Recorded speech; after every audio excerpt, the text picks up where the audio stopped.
डेव्हलपमेंटच्या संदर्भामध्ये या कार्यक्रमासाठी उपस्थित असलेल्या माननीय वंजारी मॅडम, मलिक मॅडम, नंतर या ठिकाणी राज्य शासनाच्या वतीने उपस्थित असलेल्या आमच्या सहकारी राजनूर मॅडम, आमचे सन्मित्र साबळे साहेब, कांबळे सर, मुकुंद सर आणि स्टेजवर उपस्थित असलेले अन्य मान्यवर, या ठिकाणी उपस्थित झालेले जिल्ह्याचे शिक्षणाधिकारी प्राथमिक माध्यमिक उपस्थित असलेले, या ठिकाणी राज्यभरातून आलेले वेगवेगळ्या जिल्ह्यातले नामवंत शिक्षक, मुख्याध्यापक, शिक्षणप्रेमी, इतर राज्यातनं सुद्धा या ठिकाणी काही शिक्षक आले तसं ऐकलं, बरोबर आहे?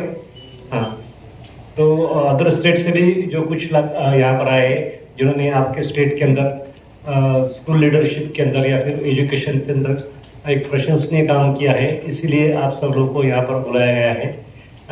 मैं ज़्यादा करके मराठी में बोलना चाहूँगा, मराठी, हिंदी, इंग्रजी, उर्दू जसं सगळं बोलता येतं मला, असं काही अडचण नाही, परंतु जास्तीत जास्त लोकांपर्यंत पोहोचवायला पाहिजे याच्याकरता या ठिकाणी मी आलो आहे।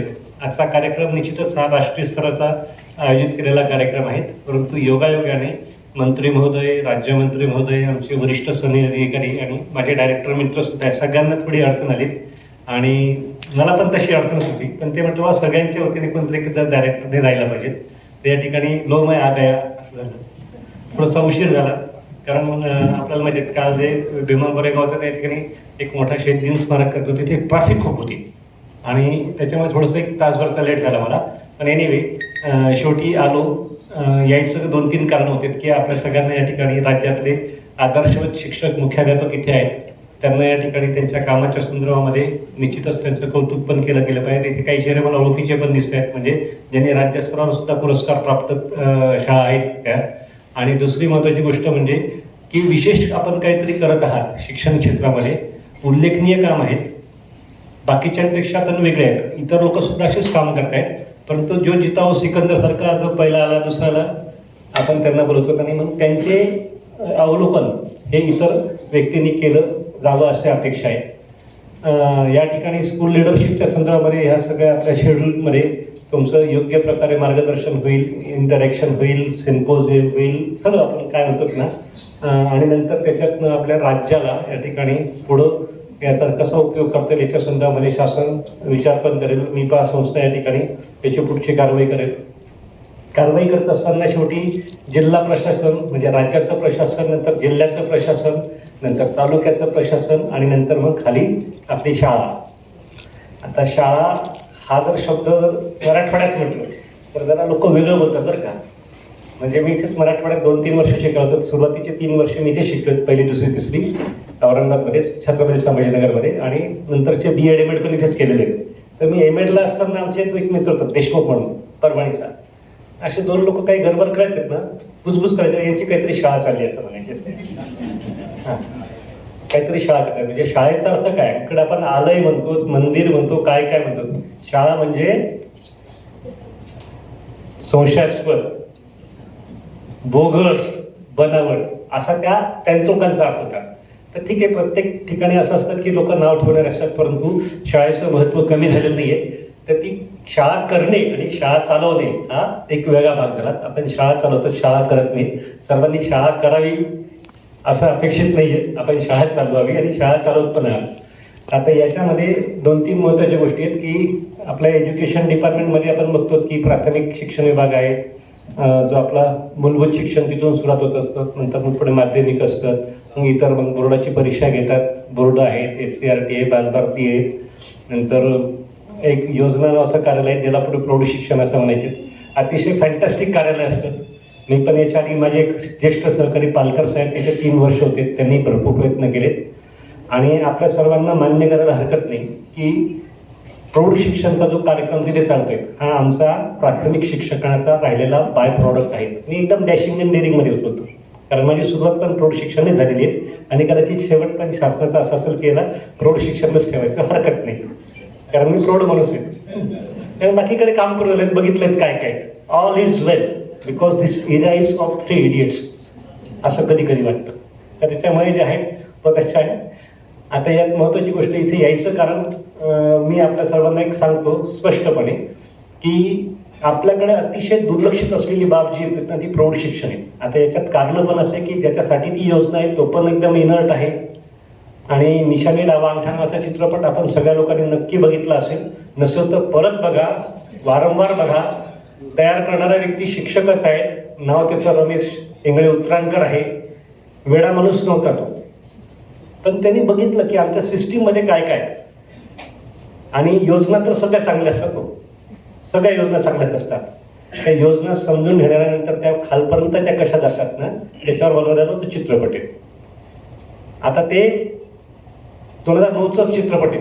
योगायोगाने 2008 साली माझी बदली झाली. 5 ते 3 वर्ष योजनेला काम केलं, म्हणजे त्यावेळेचं निरंतर शिक्षणला काही लोकांना माहिती आहे.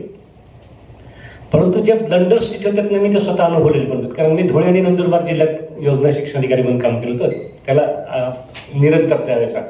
आणि बघायचं तर सगळे लोक असे मरगळलेले सगळे, म्हणजे पूर्ण एनर्जी निघून गेलेले. आणि आपल्या सगळ्यांना कदाचित माहीत असेल, कारण बरेचसे जुने लोक तिथं एक काळ असं होता, म्हणजे तुम्ही 78ला जसं ती योजना सुरू झाली तर 82 पासून तर जवळपास 98 पर्यंत सर्वात जास्त डिमांडिंग पोस्ट असते ते तिथे DAEO हे लोकांना माहिती येतं. जिल्हा शिक्षण प्रौढ शिक्षण अधिकारी, जिल्हा प्रौढ शिक्षण अधिकारी सगळ्यात जास्त वजन लागायचं आणि सगळ्यात जास्त लागायचं. मग काय झालं, अति तिथे माती म्हणतो ना कुठल्याही ठिकाणी. आता शिक्षण क्षेत्रात आपण सध्या मी भाषा जास्त काही करत नाही, कारण ते आपलं मदर फील्ड आहे. मदर फील्ड म्हणजे जसं आपलं मातृभूमी असते, मातृभाषा असते, तशी आपली मातृक्षेत्र आहे. मातृक्षेत्राबद्दल बोलायला नको, पण काही गोष्टींचा आपण निदान त्याला काय म्हणतात त्याला विचार केला पाहिजेत, थोडंसं स्वतःचं परीक्षण केलं पाहिजे.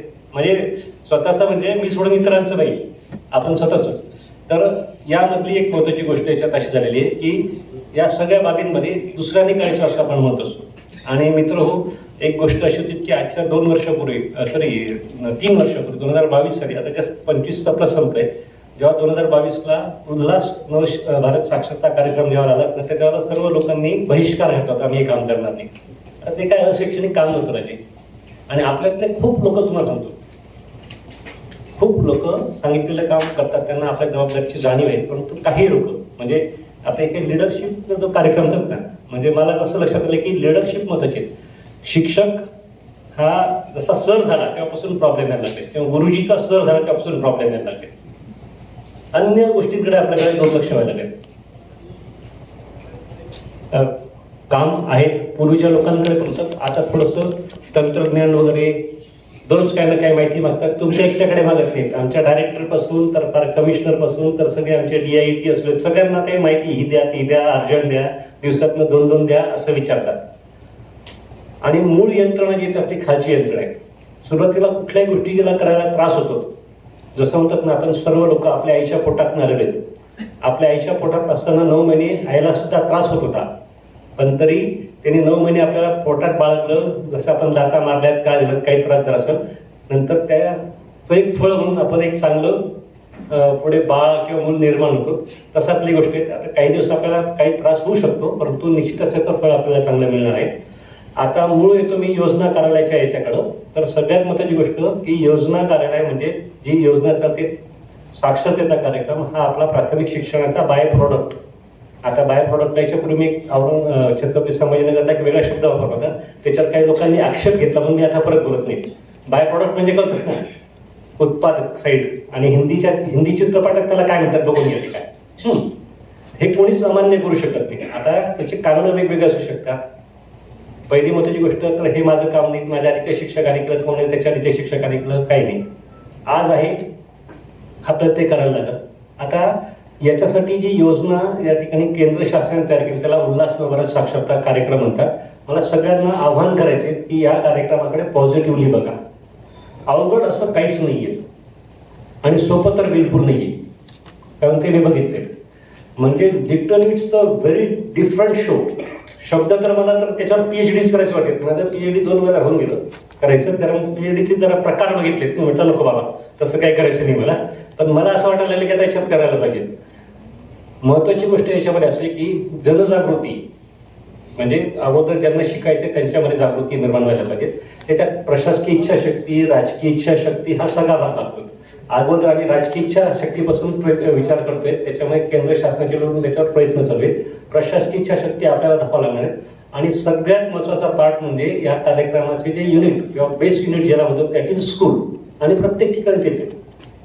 आपण व्हॉट्सअपला बघतो, कोण सांगतात की शिक्षकाला हे करावं लागतं, ते करावं लागतं, ते करावं लागतं, ते करावं लागतं. बाबा आपल्या आईला पण हे कर, ते कर, ते कर, बिचारी सगळं करतात ना, ती सुद्धा पाळतात. तसं आपण मुलांची आई पण आहोत, आपण इंजिनियर पण आहोत, आपण डॉक्टर सारखंही काम करतोय, आपण कम्प्युटर सारखं काम करतोय, सगळं काम करतोय. आपल्या क्षमता आहे, त्या क्षमतांचा वापर करून आपण काम करतोय.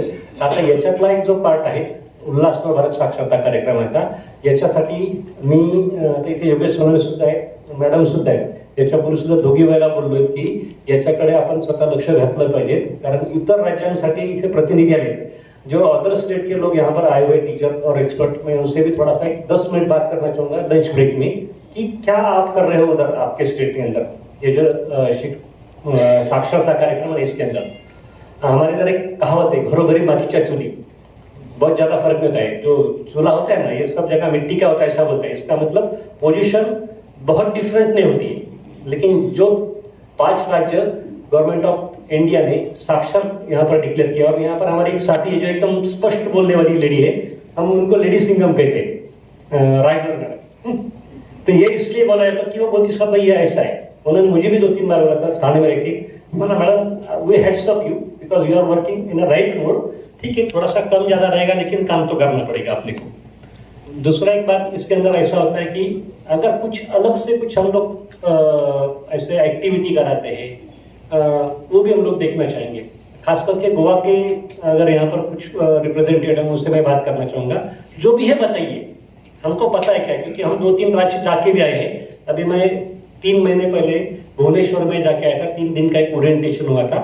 वहां पर सभी राज्य के लोगों को मैंने पूछा कि भाई आप 100% रिटर्ट हो गए हो, क्योंकि यहाँ 100% रिटर्ट की व्याख्या बहुत अलग करी हुई. और अभी आज के तौर पर काम करने वाले राजवीर मैडम और ज्यादा बता पाएंगे इसके अंदर, because I am at state level no. But ये चीज जरूरी है कि क्या क्या कर सकते हैं हम लोग. जैसे छोटे बच्चे होते हैं उनका एक पढ़ने का उम्र भी होता है, वैसे ये जो एडल्ट है ना, जो 15 से अबव बोला जाता है, सबसे बड़ी ड्रॉबैक इसकी है कि 15 से अबव मतलब 80 साल के बच्चों को, मतलब जो बूढ़ा आदमी उसको बोलेंगे आप पढ़ो ऐसे, हाउ कैन यू लर्न. त्याचे म्हणजे 5 सगळे खिळखिळे व्हायला लागतात ना, हात पाय पण मेंदू कसा चालत. या सगळ्या जरी गोष्टी असल्या तरी आता आपल्याला वेगवेगळ्या माध्यमातून, म्हणजे आता सहसा सुद्धा शिकवायचं तर जसं असतं आपण म्हणतो पाटी पेन्सिल पासून सुरू करायची, किंवा तुम्ही वही पुस्तक असं म्हणतात ना, मग तुम्ही काही अध्यापन साहित्य तयार करत त्याच्यापासून सुरुवात करतात. आमचं तर म्हणणं निशाने रावून ठेवा, तसंच सुरू केलं तसंच करूया. कला, क्रीडा, संस्कृतीत लोक भाषणांमध्येच एकत्र येतात. म्हणजे एकत्र यायसाठी अगोदर लोक यायला पाहिजेत, आल्यानंतर लोकांना सांगायचे आणि पटवून सांगायचे. निश्चित असे काही लोक आपल्यामध्ये आहेत की ज्यांच्या या ठिकाणी सगळ्या त्या गावावर किंवा आपल्या शाळेच्या परिसरामध्ये चांगला प्रभाव आहे, आणि त्याच्यामध्ये या कार्यक्रमामध्ये हे अधिकाधिक जास्त प्रमाणामध्ये FLN foundation literacy and numeracy याच्या संदर्भामध्ये हे काम करतील. आता याच्यासाठी वेगळं सांगायची गरज याच्याकरता नाही, की कारण याच्या ट्रेनिंग होऊन गेलेल्या आहेत. फक्त आव्हान असं की आपल्याकडे जे उल्हास ॲप आहे, मोबाईल ॲप, ते प्रत्येकाने बघितलं असलं पाहिजे. काही लोक काय म्हणतात तसं मी करून देतो. आता इथे मी 2-3 लोक असं परिचय की they are very good leader, त्यांच्या खाली 27 काम करणारे काही इथे व्यक्ती लोखंडे सर मी बघितलं की व्हेरी गुड, म्हणजे त्यांचं स्वतःचं फक्त लीडर झालं, त्यांच्याकडे 6 का 7 PhD लोक होते. म्हणजे गुड लिडरशिपचं एक चांगलं लक्षण पण आहे त्याच्यामध्ये. नंतर दुसरी एक महत्त्वाची गोष्ट म्हणजे की हे उल्हास ॲप समजून घेणं, नंतर मग आपल्या शिक्षकांना ते समजून सांगणं अवघड असं काही रेग्युलर कामासारखं सुद्धा नाही आहे. आणि दुसरी एक महत्त्वाची गोष्ट म्हणजे आपण मॉनिटरिंग त्याचं करणं. बघा, रजिस्ट्रेशन केलं, वर्ग चालवणं सोपं नाही, ते करून घ्यावं लागणार आहे. दुसरी एक महत्त्वाची गोष्ट अपेक्षित असं होतं की आठवड्यातून 1 दिवस त्या मुख्याध्यापकाने, फक्त 1च दिवस बोलतोय मी, त्या मुख्याध्यापकाने तो वर्ग चालवून द्यायचा आणि आपल्या सहकाऱ्यांना 1-1 दिवस वाटून द्यायचा. आता 20 शिक्षकी शाळा असतील किंवा 3 शिक्षकी शाळा असतील तर बघू पुढे काय करायचं, की 1 दिवस मुख्याध्यापकाचा किमान, एखाद दिवस त्या शिक्षकांना वाटून द्यायचा, 1-1 दिवस असा.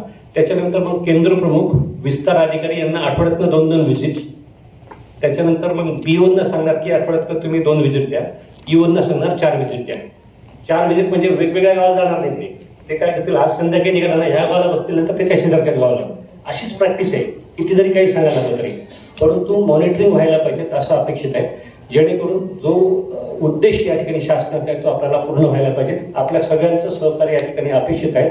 आपण फक्त ऐकून घेऊ नका, तर आपण इतरांना सांगा. आपल्या केंद्रातले लोक असतील, आपल्या बीट मधले असतील, इतर जिल्ह्यातले लोक असतील, या सगळ्या लोकांना आपण जास्तीत जास्त उल्हासचा कार्यक्रमाचा प्रचार प्रसार करायला सांगा.